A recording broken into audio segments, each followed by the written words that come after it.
Imagine um chefe numa empresa. Ele passa o dia todo observando seus subordinados, buscando identificar quem merece reconhecimento ou não. E de longe, ele vê dois funcionários. Um está sempre de prontidão, correndo de um lado para o outro, sempre entregando resultados rápidos e falando alto sobre o que está fazendo e garantindo que o patrão saiba de cada pequena tarefa que realiza.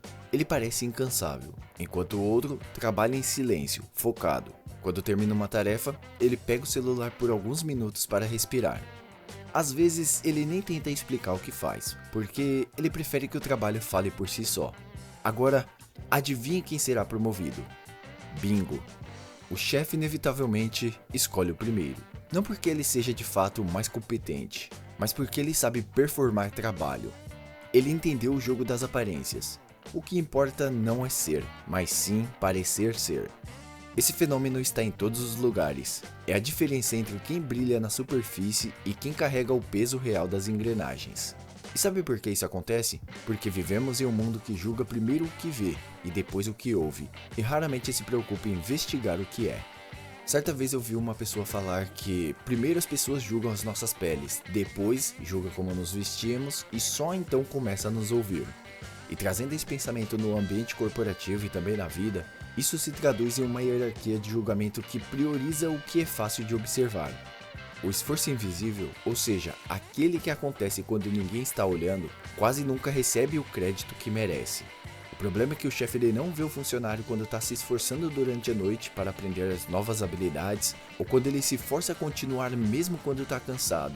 Ele vê apenas aquele momento que ele pega o celular para relaxar.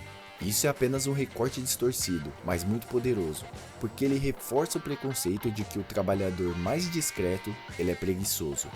Enquanto isso, o funcionário que vive de aparências, ele joga o jogo perfeito. Ele sabe que o chefe valoriza mais o teatro do esforço do que o esforço em si. Ele não precisa de fato ser eficiente, ele só precisa parecer que está sempre ocupado. Ele fala bem, reporta constantemente e na frente dos outros, ele garante que a sua imagem seja impecável.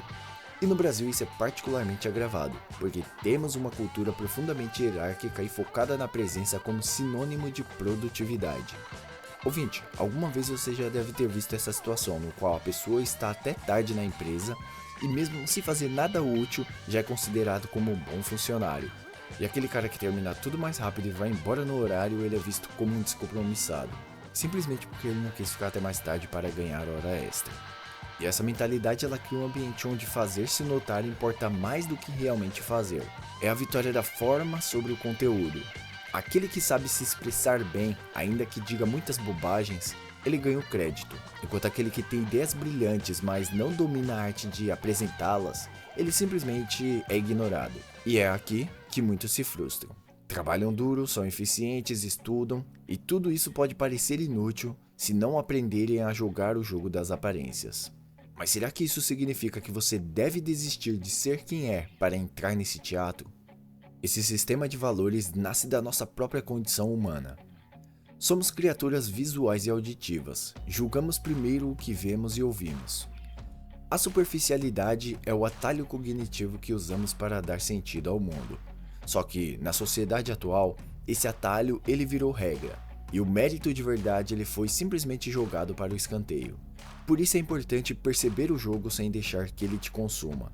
Entender como funciona o julgamento humano não é se render a ele, mas se equipar para não ser vítima. Assim, em vez de se frustrar, você aprende a navegar essa lógica com consciência. Eu tenho certeza, ouvinte, que alguma vez você já se pegou frustrado porque alguém incompetente estava ganhando todo o crédito enquanto você, que realmente estava trabalhando duro, simplesmente era ignorado. E isso acontece porque o ser humano ele não é bom em identificar mérito. Em vez disso, ele se apega ao que é fácil de medir. Ele se apega àquilo que é eficiente, articulado e competente. E isso não é só culpa dos outros, não, faz parte do nosso instinto primitivo. A evolução nos programou para julgar rápido. Imagine um caçador há milhares de anos atrás. Ele precisava avaliar em segundos se um animal era perigoso ou se uma planta era venenosa. E essa pressa em julgar salvava vidas. E hoje, esse mesmo instinto nos trai. Em vez de analisar com calma o valor de alguém, avaliamos a sua aparência, o seu comportamento e a forma de falar como se estivéssemos correndo perigo. E isso gera o seguinte ciclo. O primeiro contato, que é o julgamento visual. Ou seja, se alguém parece arrumado ou confiante, o nosso cérebro interpreta isso como um sinal de competência. Depois vem a comunicação, porque quem sabe se expressar bem, com clareza e com segurança, ganha nossa atenção. E as suas articulações, forma de falar, seus gestos, tudo isso cria uma percepção de status. E só por último, se tivermos tempo, vem o conteúdo, porque aí avaliamos o que a pessoa realmente está dizendo ou fazendo. Agora pense num ambiente profissional. Quantas vezes o chefe ou os colegas chegaram na terceira etapa? Quase nunca, porque o teatro das aparências é mais eficiente. É ele que dá resultados rápidos, mesmo que esses resultados sejam baseados em ilusões. Agora, vamos voltar no exemplo do chefe. Ele vê um funcionário discreto descansando por um momento, mexendo no seu celular, e automaticamente ele julga esse funcionário como preguiçoso. E esse recorte na mente dele vira toda a realidade do funcionário. Ele não viu as horas de trabalho produtivo antes desse instante, nem o esforço mental de alguém que prefere a qualidade do que a quantidade. Já por outro lado, aquele funcionário que corre, que fala alto, que faz questão de ser notado o tempo todo, que parece ser um trabalhador exemplar, ele não precisa ser nem eficiente, ele só precisa estar visível. E é isso que o chefe julga, porque ele também é humano e cai nas armadilhas dos atalhos mentais. Esse julgamento errado não é apenas uma falha individual, é um reflexo da nossa sociedade. Nós fomos ensinados a valorizar quem aparece mais do que quem faz. Desde a escola, quem fala mais alto é ouvido, mesmo que tá falando um monte de bobagens. No trabalho, quem vende melhor a sua imagem ganha mais reconhecimento. Assim acontece também nos relacionamentos. Vemos grandes potenciais para bons relacionamentos, mas vemos péssimas escolhas de ambos os lados. Uma coisa que devemos destacar aqui nesse vídeo é a diferença entre eficiência e performance, porque isso é o ponto central desse vídeo. A eficiência é quando você entrega resultados reais, com base no esforço e também na competência. E a performance é parecer eficiente, mas não necessariamente ser eficiente. E adivinhe qual das duas é mais recompensada? Sim, a performance. Por isso, muitos trabalhadores caem na armadilha de pensar que o esforço e competência sozinhos bastam. Se você não souber se posicionar, será constantemente deixado de lado. E não é porque você não é bom, não, mas sim porque ninguém percebe o valor do que não está à mostra. Na nossa sociedade, onde muitos cargos ainda valorizam a bajulação e o jeitinho, essa lógica ela fica ainda mais evidente. O funcionário discreto ele não faz questão de expor os seus resultados. Então, ele é considerado preguiçoso ou apático. Já o barulhento, que está sempre falando sobre suas conquistas, ele é premiado. Mas não se engane, a culpa não é só do chefe. A responsabilidade de tornar o seu trabalho visível também é sua. Se você não mostrar o que faz, alguém menos competente vai fazer isso no seu lugar. E vai colher os frutos que plantou. Frutos que poderiam ser seu. E aqui entra o dilema. Será que você deve ceder ao teatro para virar uma versão performática de si mesmo, apenas para ser reconhecido? Ou será que existe um caminho intermediário, onde você mantém a sua autenticidade, mas aprende a jogar o jogo de forma mais consciente? E esse é o desafio que vamos explorar agora. Entender que vivemos em uma sociedade que valoriza mais a performance do que a eficiência não significa que você precisa vender sua alma no teatro das aparências. O verdadeiro desafio é encontrar o equilíbrio, ser estrategicamente visível sem sacrificar quem você realmente é. E para isso você vai precisar que a autenticidade não é invisibilidade. Muita gente confunde ser autêntico com ser completamente neutro ou discreto. Eu não vou puxar o saco, não vou falar o que eu faço, meu trabalho deve falar por mim. Parece até nobre, mas é ingênuo. Em um mundo onde os holofotes eles importam, a invisibilidade é quase sinônimo de irrelevância. Ser autêntico não significa desaparecer. Você pode e deve mostrar os seus resultados, mas sem virar aquele funcionário ou aquela pessoa chata e irritante que não faz nada além de se exibir. Autenticidade é quando você transforma os seus feitos em histórias. Por exemplo, em vez de você dizer, eu finalizei aquele relatório antes do prazo, diga, aquele relatório eu descobri uma forma de otimizar o tempo, então entreguei antes do previsto. Percebe a diferença? É mostrar eficiência sem soar pedante. Outra coisa que você vai ter que aprender também é ser o mestre da narrativa. Isso aprendemos com o tempo. A prática vai nos levando à perfeição. O seu sotaque, as suas articulações, a forma como você se porta, as suas ideias, tudo isso vai te ajudar na sua construção de narrativa.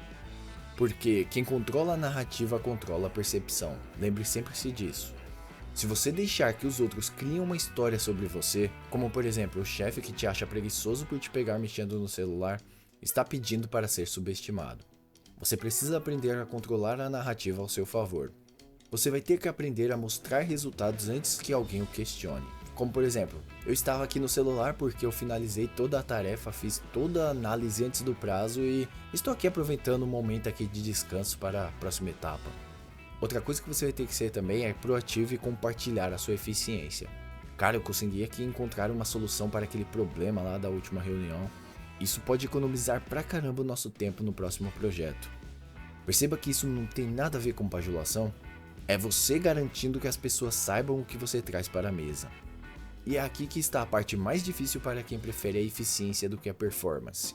Entender que a forma como você apresenta suas ideias é quase tão importante quanto as suas ideias em si.